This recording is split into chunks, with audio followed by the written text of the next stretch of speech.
Thank you, Doctor. I'll start with the name of this organization called John Deere. Most of the times I have this difficulty to,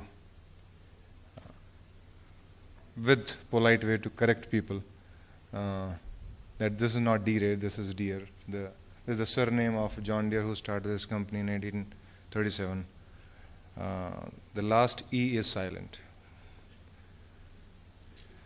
So, as you know, topic for today is patent regime in India and issues, challenges, and opportunities.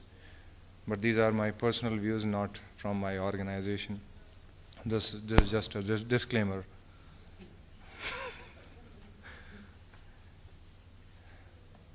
What is happening, and as we all have observed since morning, that paradigms have been shifted in wealth creation from the beginning, as we all have read that hunting and gathering the wealth was the beginning of humankind, and we entered into agrarian economy, wherein focus was on agriculture, which I believe is no more nowadays. Then industrial economy came in. We all are part of it. And the next, which we spoke in the morning too, the knowledge economy, which we have already entered into. In the changing scenarios, what is happening, that laws are evolving. So, for example, Indian patent laws. And if I would like to just highlight, it is TRIPS compliant, as everybody is aware of. We have pre-grant as well as post-grant proceedings. We have, to some extent, software protection, provided it is incorporated with some hardware feature, keeping that patent law in mind. We have substantive examination process. We have some research exemptions, though patents are there, but still, if scientists or engineers would like to do some research, then patents are not a hurdle for them.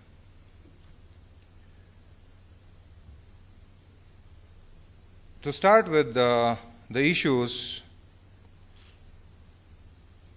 and Doctor, with your permission, I do not know what we all are going to capture. There might be some overlap also, because the topics are not divided among ourselves.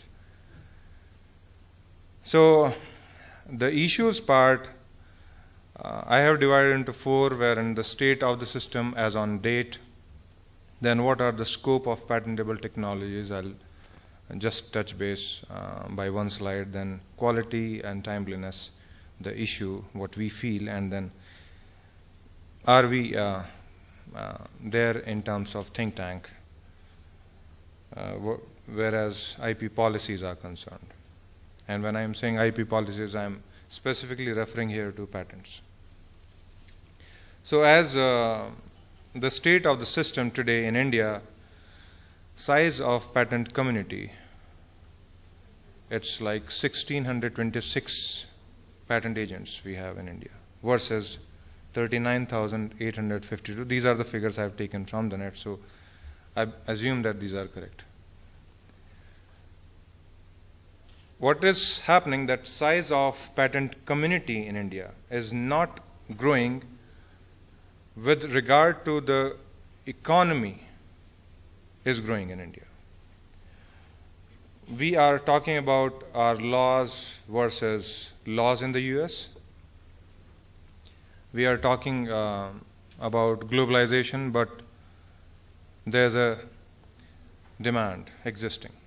So it is important to make a system wherein we have some more lucrative or rewarding, and these numbers can grow along with the economy. On the other hand, in the system today, the consistency and professionalism, these issues are prevalent. And again, it is subjectivity which leads to the inconsistency, incompetence, and sometimes to corruption also. So subjectivity in the system cannot be eliminated. I believe everybody is going to be agreeing to that. But we can have some kind of minimum level wherein we have some kind of clear guidelines, rules drafted so that some professionalism can be brought in, and consistency is there. We are not creating our own rules. I remember when I sat for the patent agent exam in 2001 or 2, 32 or 35 participants were there. And since then, result is always not good for patent agent exams. So I also faced a challenge when I'm saying consistency is the drafting. Patent drafting is not taught anywhere in India properly. Now it might be, but I'm talking the days when I started, and that's the reason we do not have consistent patent applications. Today in the morning we are talking about this manual which is now in place. It was not there.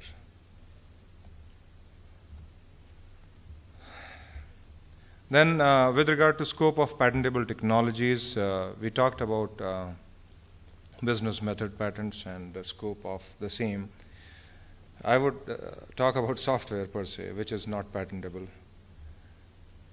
What is happening that the industry has transformed itself from microcomputing to the level of offering packaged softwares. Then what's happening to us in patent system? We still believe that softwares are protected under copyright, or to some extent you can protect under trade secret, or to some extent through patents when you combine with hardware. So what is the effectiveness of this triple protection model? So we may consider having a sui generis system in the same lines of plant protection which we introduced, and integrated circuit. So we have a sui generis system. That's a consideration we can have. Further issues, as we talked about in the morning, Mr. Controller mentioned that they're hiring patent examiners, but still there's a challenge. So first, examiners are less, and then there's an attrition in the patent office itself. So maybe we can address those human factors. And these human factors take you towards the resources factors when, how much time you can spend in one patent application. You means the examiner in the patent office. So the examination reports and then response to the examination reports, I see there's a scope of improvement.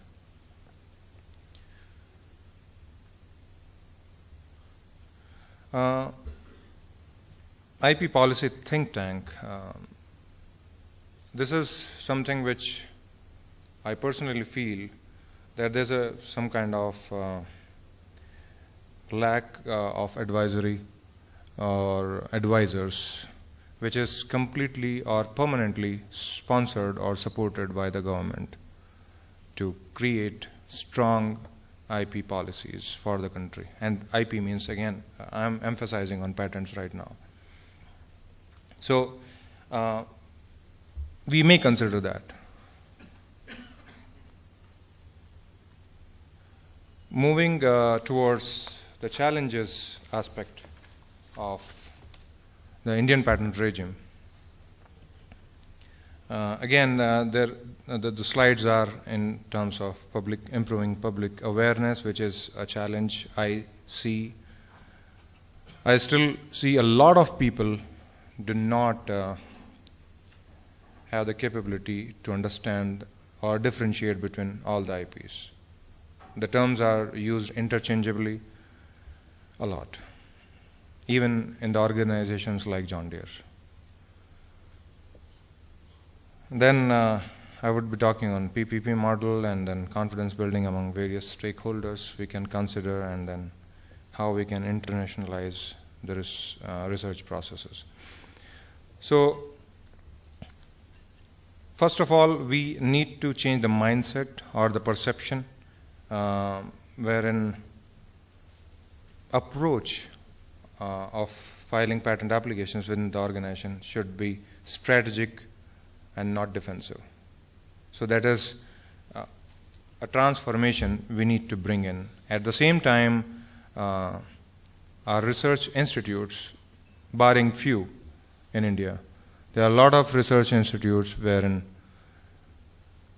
IP protection is, or there's no IP policy in place, so IP protection is definitely not there.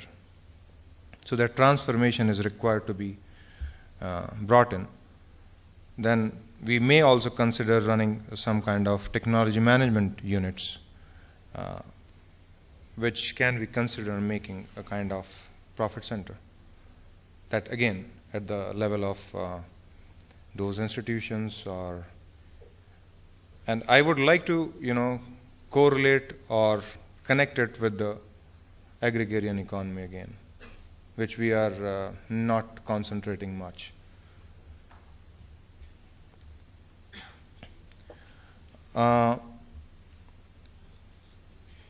Private-public partnership model in the technology development and technology transfer, which is which goes back to my previous slide, wherein institutions can consider, IITs have, but other institutes in India do not have that capability. I see when you go to US, all the universities have some IP cells. Strong IP protection is there, and they leverage IP in terms of making it a profit center. They earn money out of it. They license it out to the companies. And it will also help when we have such things in place,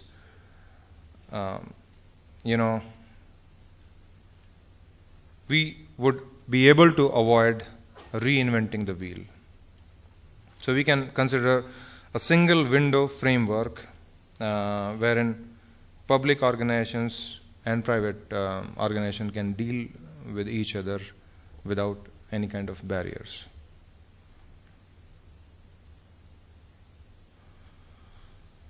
This is again a kind of open challenge I see. There's one side, people are patent savvy, they would like to protect patents, inventions through patents, and there's another side, especially in pharmaceutical. There are some NGOs, they would not like patents to be there,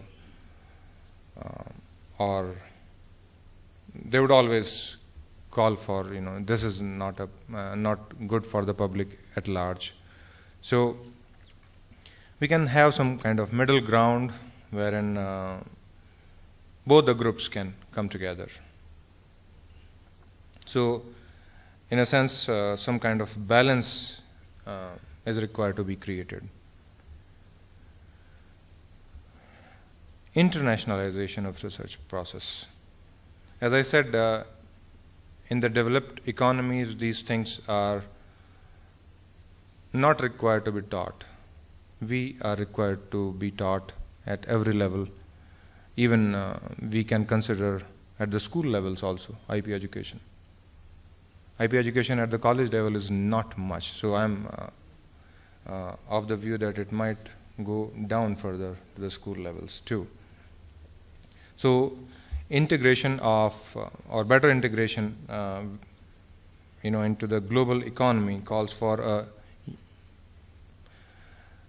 unified patent system, which is We always say that patent systems are more or less harmonized, but there's still a lot of scope to get into a kind of unified patent system, which would definitely improve the harmonization, what we talk about in general. When I say opportunities, then it's required to have a kind of clarity with regard to power's growth. We in India say that we are a growing economy and we are aspiring to become a power center. But at the same time, what we are doing with regard to our patent laws or patent systems, that's we require to re-look at it. Then trained, flexible and talented workforce is opportunity we have. This, the issues can be converted into opportunities when technology transfer and public funded research can be considered. Then investing in profit driven R&D. So when I say clarity on power growth, so market forces or government planning or both. So both are going in different directions. So maybe we need to consider bringing some kind of synergy in both the systems. So when we are aspiring towards making a powerful economy, at the same time our planning from the government side is required to be savvy towards protection of intellectual property rights. And there are signs. In last 2 decades, the developments in terms of economic growth, government is responsive, government has shown signs of being flexible, changing the laws and changing the policies. So that is a good opportunity I see. Education. We have 39 educational institutions which are of national importance. These figures I have taken again from sources. Numbers might be, plus minus 5% here and there. Then 71% of Indians are below 35 years of age. So we are quite a young economy. So that's opportunity. India trains, and again I would like to emphasize on this term trains, because whenever I see it says India produces. So I'm just trying to emphasize on training that India trains close to 400,000 engineers per year. So that is opportunity for us. So definitely next decade is going to be innovation and knowledge intensive. How we can make use of the talent what we have, what's going to come.